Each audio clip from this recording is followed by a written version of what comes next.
Okay, I don't know what to say. Hello and welcome. This chair's going to be ricketing. I considered starting this review with some sort of quote from the book perhaps. For example, it was never a story about the sword, but I have decided to forego all pretension and just dive in to this glorious book review which I have for you today. Today I will be talking about the book God Country, a 6-issue God Country, a 6-issue miniseries,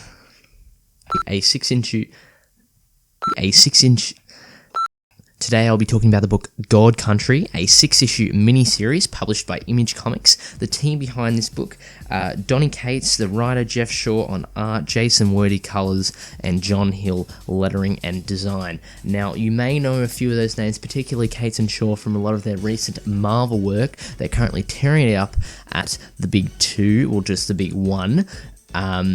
One of my favourite works from them is Thanos Wins. It is a rollicking good time, bonkers, fun, give it a read, but before they did that, they did a Dark Horse book, who cares, that's not what we're talking about, and then they did God Country. This, like Thanos, is really fucking good. Freaking good. My apologies for the swear. We're going to get into a bit of plot synopsis. God Country tells the story of Emmett Quinlan, an elderly man stricken with Alzheimer's at the end of his rope when one day a storm tears through his hometown of Texas. He emerges from the storm with a mysterious sword, which when he wields, allows him to access all of his memories. Throughout the book, Emmett aims to rekindle his familial relationships, namely with his son Roy and his granddaughter. But things get interesting when the owner of the cosmic sword comes to Earth to reclaim it. Ooh, that was exhilarating. I'm sure that prompted you to want to read it instantly. If not, I don't blame you. I will say it's a really good book. I really enjoyed it, if that's any merit. If that puts any merit in your decision to want to read it. It's a very exciting tale. It's got a big fantasy spin on what is otherwise this grounded sort of rural country tale. It has a big emphasis on characters. I really appreciate it. This is this larger narrative of gods going on, of course, but it's sort of just background noise to the main story of letting go and so forth, which is pretty explicit.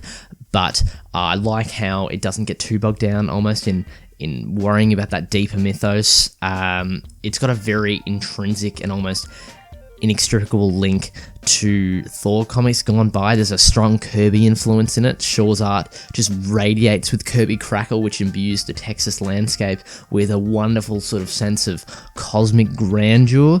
For example, Aristus, one of the gods, even wields bloody magic hammer. It's not subtle in its link to Thor, but while the parallels don't go unnoticed, they never feel terribly derivative because a lot of the wider plot, as I said, functions to sort of propel that story about family, that core story, which grounds the otherwise otherworldly feel of the comic in this rural family good times. Although sometimes Cates, I think, struggles to split the focus between this family dynamic and the gods and the wider picture, although it's not a big deal. The god stuff's pretty fun. Like, if you're looking for just action comic or fantasy, it's got it going on. There's a lot of fun things happening in the page. Shaw's art, of course, it renders action sequences beautifully, so that's there for you. But the deeper emotional story is also quite moving. Although it is a story about Emmett, it's largely told through the perspective of Roy, his son. By positioning the story through Roy's lens, we sort of get an insight into the character, or into the world, and it's a good way to deepen the wider story as well, and you sort of parallel the journey of the main character. As I've sort of alluded to, the book is anything but subtle. Subtlety is not a word in Donny Cates' vernacular. It's not a big issue. I don't think there's anything wrong with the story not beating around the bush and just blatantly telling you its themes, but at the same time, it can become a little irksome. I know writers who use subtext, and they're all cowards. Through dialogue, the themes of letting go are very explicitly stated across the 6 issues, which culminates in some very overt narration at the book's end, which, as I have alluded to previously, states it was never a story about the sword. Without getting in too deep into spoiler territory, it's not something that needs to be said. I think it's almost overkill. it connotes a lack of faith in reader inference, but also in the artist. Like Shaw and his collaborators are very talented, and I think you could have done something very potent or equally as powerful by just having a panel of them putting the sword down and walking away or something. It doesn't have to be as blatant or just on the nose, although I do think that sort of style is emblematic of Cates's wider style of making comics. It's very punk rock, it's very aggressive and punchy, and I kind of love it. I'm a big fan of Cates' books, of those that I've read. It sounds like I'm being overly critical, because I really like this book. Just because it's not subtle doesn't mean there's not a certain level of nuance, so it does have that going for it. I do think there is sufficient depth in the story. Obviously, the plots are large, the concept's larger, but there is a very sort of deeply personal story at the core of the book, which makes it a good read.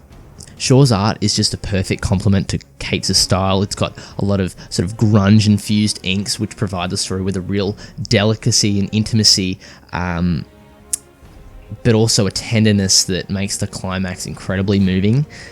They're also very expressive and good for character details. It's eminently readable. They are beautifully accompanied by not Jason. It was Jason. Do forgive me. Jason Wordy's wonderful colours. They are sensational. They just, the intimate line work is just met with these wonderful, gorgeous pastels, which deftly shift from the mundane to the mad. It allows readers, again, to sort of parallel the emotions of the characters, which is really clever. They're just really pretty. I mean, like, just aesthetically, they look good, which I know is not a very good merit to judge art on, but they look great. Again, lots of good artistic talent on display, which is very much on display in the final chapter of the book. The final chapter is a wonderful example of Shaw's artistic prowess. There's 2 pages in particular, one double-page spread, and there's another single splash page of... It has this really cool, like, computer effect with a bit of blurring, and you'll know it when you see it. It's very impactful. You read it and it sort of stops you and it just takes a hold, and I think that's part of the book's strength. It's very much in your face, but it's able to just grab you.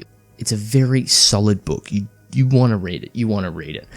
Also, just quickly on the book's actual design, this is a paperback from Image, and it is gorgeous. Image seem to really knock it out of the park in terms of their construction of their paperback books. It's got this wonderful thick cover pages or cardstock with sort of matte gloss, and then the pages itself, this is like twice the size of a regular Marvel trade.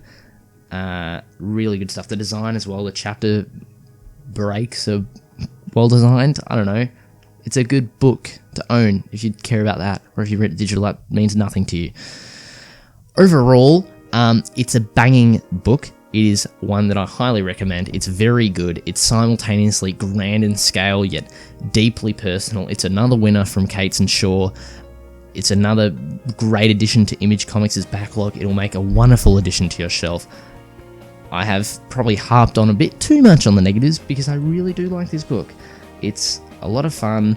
It's not an overly taxing read, but it does have some good emotional stakes. A good time all around. Please give it a read. It has my recommendation.